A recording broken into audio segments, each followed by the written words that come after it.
दोस्तों आज हम बात करेंगे ऑपरेशन टोपैक की। 18वीं सदी में जो स्पेन है उसने कॉलोनियल कंट्रोल करके रखा था पेरू का। पेरू में उस समय एक रेवोल्यूशनरी था और उस रेवोल्यूशनरी का नाम था टोपेक अमारू टू। टोपेक अमारू टू ने पेरू के सारे लोगों को एकजुट करके वहाँ से एक स्पेन के खिलाफ एंटी कॉलोनियल स्ट्रगल चलाया और उसने इस चीज़ में सक्सेस प्राप्त करी। इसी चीज़ का इंस्पिरेशन लेते हुए 1980s में पाकिस्तान के ज़िया उल हक ने एक ऑब्जेक्टिव बनाया कि क्यों ना ये प्रोग्राम ऑफ एक्शन इंडिया के ऊपर लगाया जाए। दोस्तों जो पब्लिकली अवेलेबल लिटरेचर है इंडिया में जिसमें हम ऑपरेशन टोपैक के बारे में पढ़ते हैं, आपने एक बड़ी पेक्यूलियर चीज़ देखी होगी कि ऑपरेशन टोपैक में अक्सर जो है हम लोग सिर्फ कश्मीर की चर्चा करते हैं, पर ये चीज़ गलत है दोस्तों। क्योंकि ऑपरेशन टोपैक में सिर्फ कश्मीर के ऊपर चर्चा नहीं बल्कि वहाँ पर बहुत सारी और भी चीज़ें हैं जिसके बारे में आज के इस वीडियो में मैं आपके साथ शेयर करूँ। दोस्तों 1980s में ज़िया उल हक ने जब ऑपरेशन टोपैक को इंडिया के खिलाफ बनाया तो उसको कई बार ज़िया प्लान या एक तरीके से लिबरेशन प्लान के नाम से भी जाना जाता है। 1980s में ज़िया उल हक ने एक बड़ी महत्वपूर्ण चीज़ ये बोली कि क्यों ना हम इंडिया को लेके 4-5 चीज़ें करें। सबसे पहले हम कश्मीर में एक अपराइजिंग करें, इसके साथ साथ कश्मीरी लोकल्स को, इंडिजिनस लोकल्स को यूटिलाइज़ करके उनको चैनलाइज करके भारत के खिलाफ लड़वाएं। अब इसी पॉइंट पे मैं थोड़ा सा आपको एक और एक्स्ट्रा पॉइंट देना चाहता हूँ कि 1965 की जब जंग हुई थी उससे पहले पाकिस्तान ने भारत के खिलाफ ऑपरेशन गिब्राल्टर अपनाया था। उस ऑपरेशन गिब्राल्टर में उसने अपने पाकिस्तानी भेजे थे। उस पाकिस्तानियों को भेजने के बाद जब उसने ये चीज़ देखी कि भारत ने उन पाकिस्तानियों को पकड़ लिया और पाकिस्तानियों को पकड़ के उनको मारा भी और उनको कईयों को तो वापस भी भेजा इवेंचुअली हमने मार के। इस चीज़ के बाद पाकिस्तान को ये चीज़ की क्लैरिटी मिल गई कि अब हमारे को इंडिया में कहीं ना कहीं अपने लोग पाकिस्तान से नहीं भेजने हैं, जहाँ तक पॉसिबल हो पाए कश्मीरियों को खुद को उकसाओ। और यही चीज़ ऑपरेशन टोपैक में ज़िया उल हक ने इवेंचुअली डिज़ाइन करी। उसने अब ये सोचा कि कश्मीर में एक ऐसा इंडिजिनस रिबेलियन किया जाएगा और इस इंडिजिनस रिबेलियन में हम कश्मीर के लोगों को यूटिलाइज़ करेंगे, कश्मीर की पॉलिटिकल यूनिट्स को मोबिलाइज़ करेंगे। और ऑब्जेक्टिव ये था कि कश्मीर में जो हमारे चहीते पॉलिटिशियंस हैं जो कि नेशनल कॉन्फ्रेंस से लेके पीडीपी से लेके कई पार्टियों में पाए जाते थे, इन लोगों को यूटिलाइज़ करके, इन एसेट्स को यूटिलाइज़ करके कश्मीर में एक पॉलिटिकल सबवर्जन का कैंपेन होगा। लेकिन जैसा कि मैंने आपको बताया कि जो ऑपरेशन टोपैक है वो सिर्फ कश्मीर को लेके नहीं था। ऑपरेशन टोपैक में एक चीज़ और भी आई और वो ये सबसे महत्वपूर्ण आई कि इन्होंने साथ में नॉर्थ ईस्ट में भी एक फ्रंट खोलने की कोशिश करी और साथ ही में पंजाब में 1990s में एक ड्रग प्रॉब्लम क्रिएट करने की कोशिश करी। तो अब आप एक चीज़ को ये समझिए कि जो ऑपरेशन टोपैक था उसके 3 बड़े पहलू थे। पहला पहलू था कि नो डाउट कश्मीर में एक लिबरेशन स्ट्रगल चलेगा। दूसरा पहलू ये था कि पंजाब में एक ड्रग प्रॉब्लम करेंगे क्योंकि पंजाब से ही रास्ता जाता है कश्मीर को।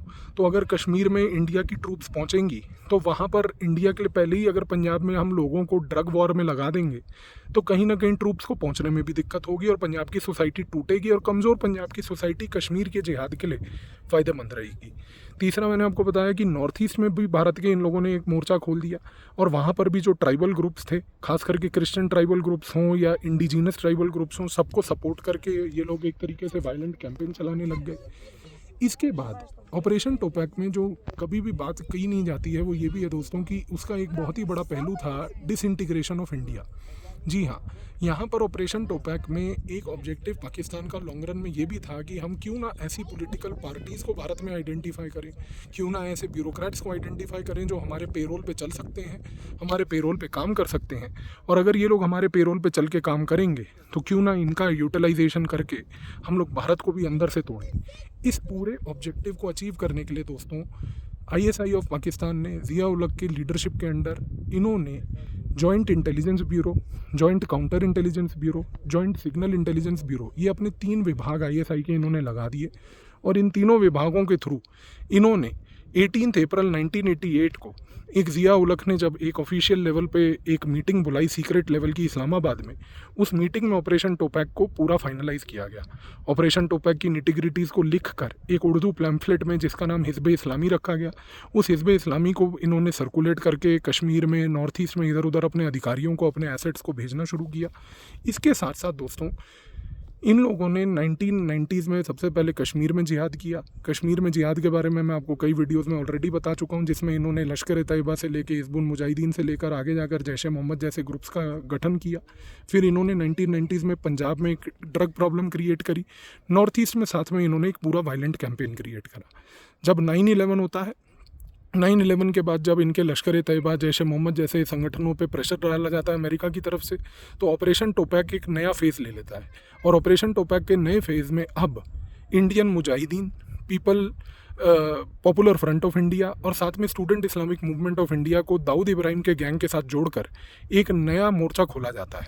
अब यहाँ पर दोस्तों 9/11 के बाद ऐसी स्थिति होती है कि 9/11 के बाद जब अमेरिका प्रेशर डालती है पाकिस्तान पे कि भाई आप अपने ये जो टेररिस्ट ग्रुप्स आपने क्रिएट करके रखे हैं इनको बंद कीजिए, तो पाकिस्तान को समझ आता है कि इनको बंद करने का फ़ायदा नहीं है। तो बंद करने के बजाय इनको अब ये disintegration of India operation Tupac के वो वाले गोल पे लेके जाती है। अभी मैंने इसीलिए आपको बताया कि जो ऑपरेशन टोपैक का जो ये गोल था डिसइंटीग्रेशन ऑफ इंडिया, ये 9/11 के बाद चालू होता है।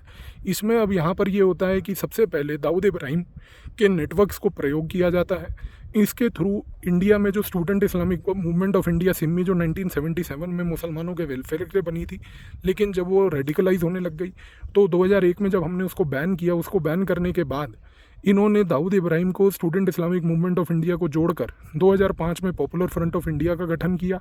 2005-06 में जब popular front of India launch होती है, उसी के साथ साथ 2007 से इंडियन मुजाहिदीन में इन्होंने एक इंडिजिनाइजेशन ऑफ टेररिज्म को मॉडल को अपनाने की कोशिश करी।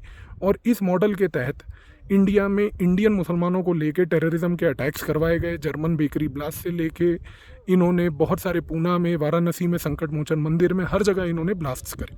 2012-13 तक जब पूरा का पूरा नैरेटिव होम ग्रोन टेररिज्म का, इंडियन मुजाहिदीन का, पॉपुलर फ्रंट ऑफ इंडिया का, सिमी का टूटने लगा, इस पूरे टेररिज्म के मॉडल को टूटने के बाद 2014 से एक नई स्थिति चालू हो गई। अब इन्होंने क्या करा कि इन्होंने वापस देखा कि भाई अमेरिका का जो ऑब्जेक्टिव अफगानिस्तान में था वो तो ख़त्म हो गया है, तो अमेरिका के उस ऑब्जेक्टिव को ख़त्म होते हुए देख और डूबते हुए देख अब पाकिस्तान ने कश्मीर में टेररिज्म का रिवाइवल करना शुरू करा।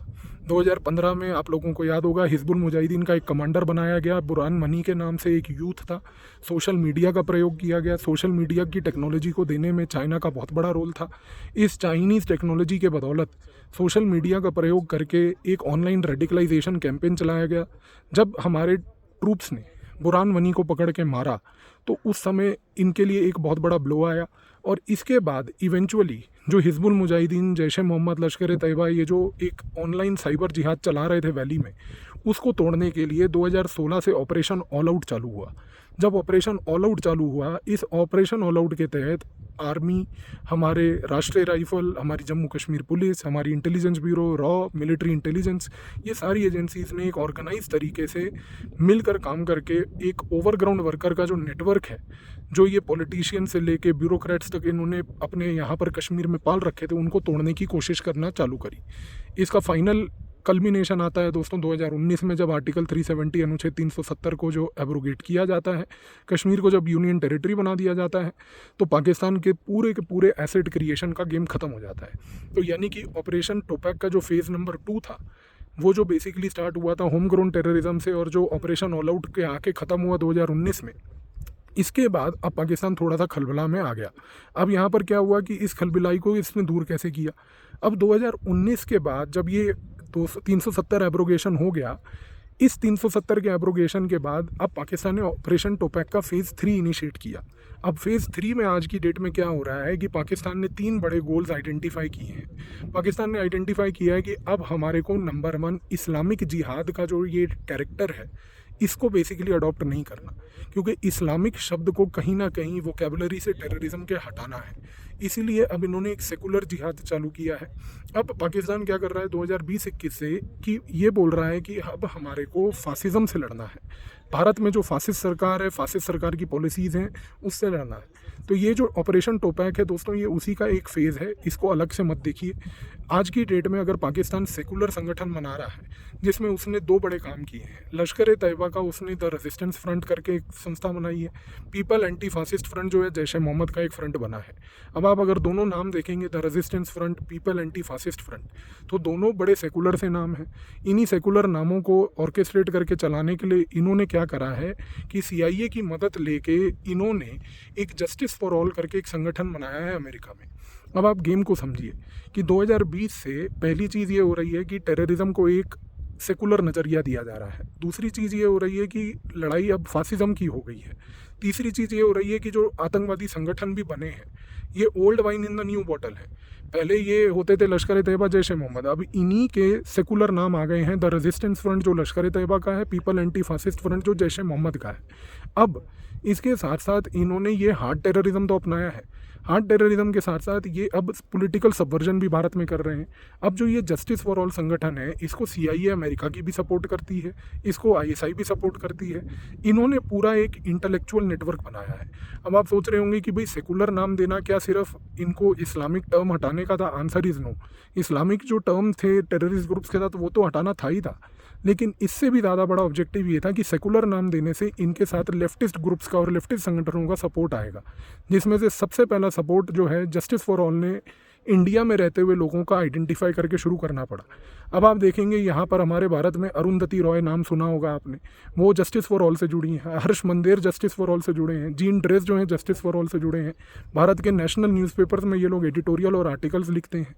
और ये लोग आज की डेट में इन ISI से और CIA की संगठनों से जुड़ने के बाद पैसा लेके भारत को पॉलिटिकली सबवर्ट कर रहे हैं। तो चीज़ को समझने की कोशिश कीजिए दोस्तों कि ऑपरेशन टोपैक अभी तक कोई ख़त्म नहीं हुआ है।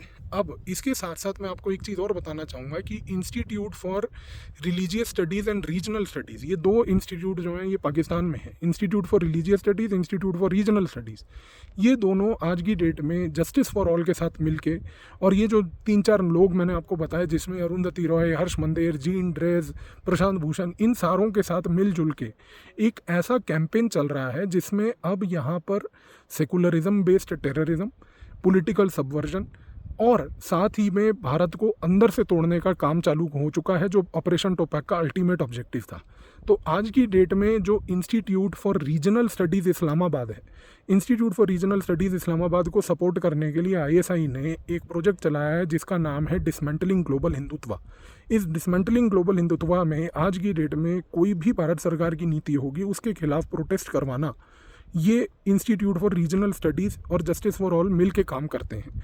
अब आपने देखा होगा कि अभी हाल ही में जो फार्म प्रोटेस्ट भारत में भी हुए थे, इसमें पीटर फ्रेडरिक नाम का एक बंदा था जो बहुत ज़्यादा डीपली इन्वॉल्व था। और पीटर फ्रेडरिक कोई नहीं है जो institute for regional studies Islamabad से जुड़ा है, जिसके तार ISI से लेके CIA से लेके आज की डेट में हर्ष मंदेर वगैरह इन जैसे लोगों के साथ हैं। अब आप पाकिस्तान का ऑपरेशन टोपैक, जिसको हम जनरली बोलते हैं कि भाई कश्मीर में आया था और कश्मीर में वो अब ख़त्म हो गया, ऐसी बात नहीं है, क्योंकि अभी भी पाकिस्तान का गेम बड़ा सिंपल है। पाकिस्तान नंबर 1 टेररिज्म को लोकलाइज करना चाहता है।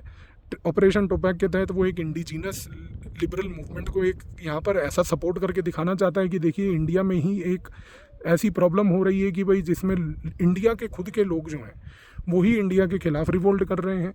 आज की डेट में पाकिस्तान लोगों को रेडिकलाइज करने की कोशिश कर रहा है, लेकिन इन सेकुलर संगठनों से, क्योंकि इस्लामिक संगठन से जुड़ना कोई भी नहीं पसंद करेगा। तो ये एक आज की डेट में ऑपरेशन टोपैक के तहत एक इंटेलेक्चुअल मूवमेंट है। एक इंटेलेक्चुअल मूवमेंट के साथ साथ एक पॉलिटिकल सबवर्जन की मूवमेंट है। तो सारा गेम ऑपरेशन टोपैक का जो आज भी चल रहा है वो गेम ऑफ नरेटिव है। नरेटिव यानी कि एक ऐसी स्टोरी पेश की जाए जिससे कि आपके पॉलिटिकली, आपके इंटेलेक्चुअली आपके माइंड का सबवर्जन किया जाए।